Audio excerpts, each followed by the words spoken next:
May 1945, Berlin, late afternoon. The air still carries the acrid bite of cordite and pulverized brick, but the guns have fallen silent for the first time in weeks. In a shattered apartment on Schönhauser Allee, a Red Army soldier kicks open a half-collapsed door. Dust drifts like gray snow through shafts of pale light.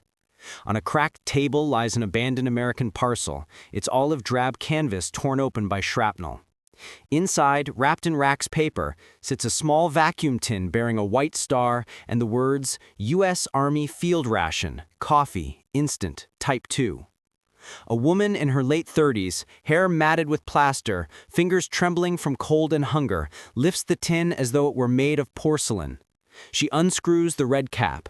The scent that escapes is warm, impossibly rich, almost indecent in its sweetness. Dark, roasted, alive. She inhales once, twice, and tears begin to roll down cheeks that had not known moisture for anything but blood and sweat in years. This was the moment when the war ended not with a treaty or a surrender, but with a fragrance. For 6 years, the people of Germany had been told that the Reich was the master of Europe, that its factories turned out miracles of engineering, that its soldiers marched on stomachs filled with iron ration and unbreakable will. Coffee, real coffee, had vanished from the tables of the fatherland as early as 1939. First it was rationed, then it was replaced by ersatz, roasted acorns, chicory, barley, beechnut, even ground lupine seeds. By 1944, the monthly ration for a normal consumer was 12 grams of this bitter dust, barely enough for 2 pale cups. In Berlin, children grew up believing that coffee was a brown medicine adults drank to stay awake during air raids.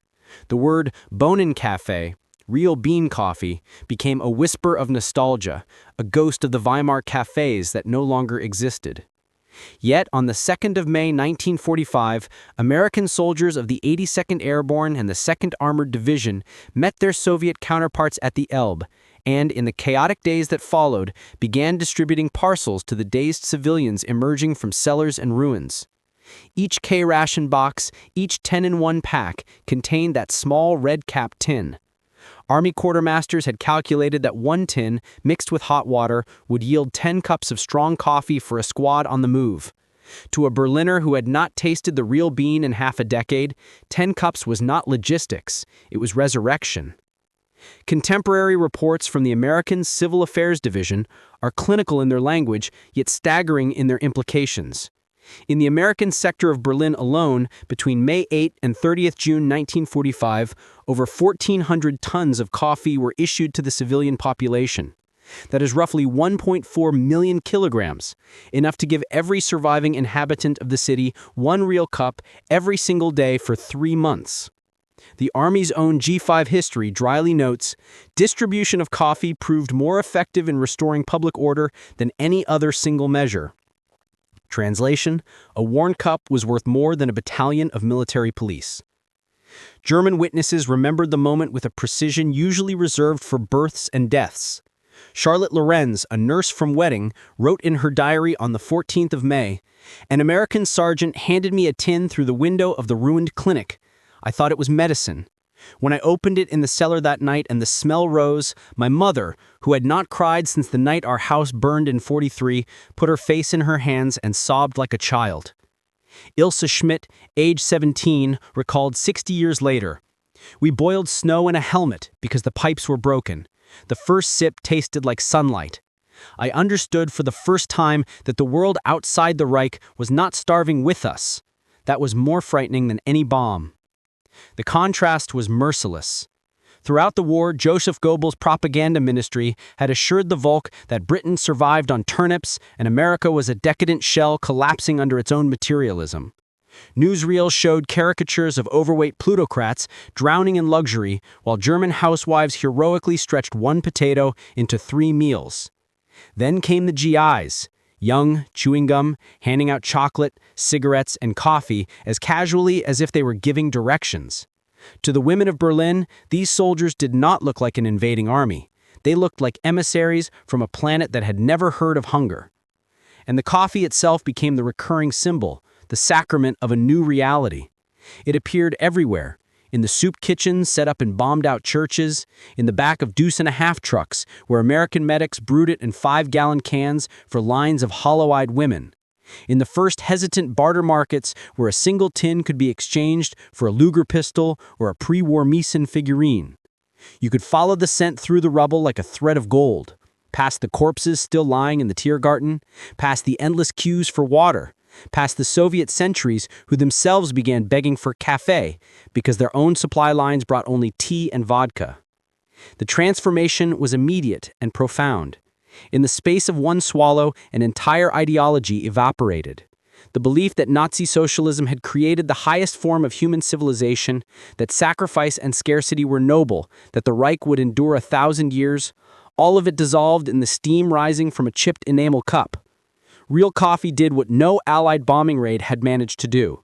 It convinced millions that the war had not merely been lost, but that the premises on which it had been fought were a lie.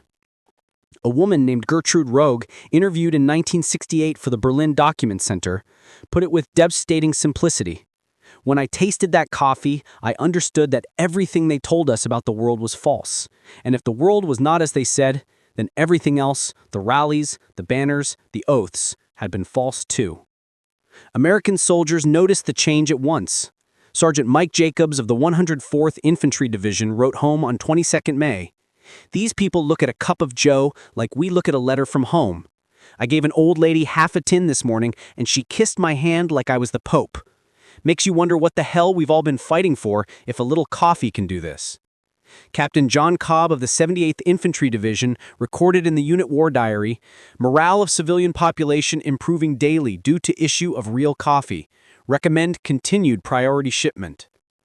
By July 1945, the black market price of a single 1-pound tin of American instant coffee in Berlin had reached 800 Reichsmarks, roughly 2-month wages for a skilled worker under the old regime.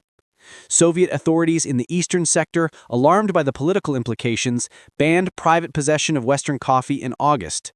Red Army patrols began confiscating tins on sight. The result was predictable. Coffee became the first currency of the Cold War. Women hid it in prams beneath babies, in the linings of coats, inside hollowed-out loaves of bread. To possess real coffee was to possess proof that another world existed beyond the barbed wire and slogans.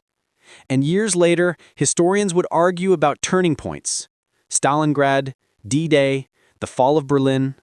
But for the women who stood in those first ragged lines, clutching chipped cups, while American GIs ladled dark liquid from smoking cans, the turning point had a precise flavor: slightly burnt, slightly sweet, infinitely generous.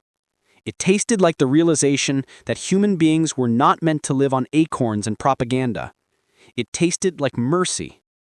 And so, in the broken heart of the 1,000-year Reich, a fragrance rose through the ruins that was older than ideologies and stronger than steel.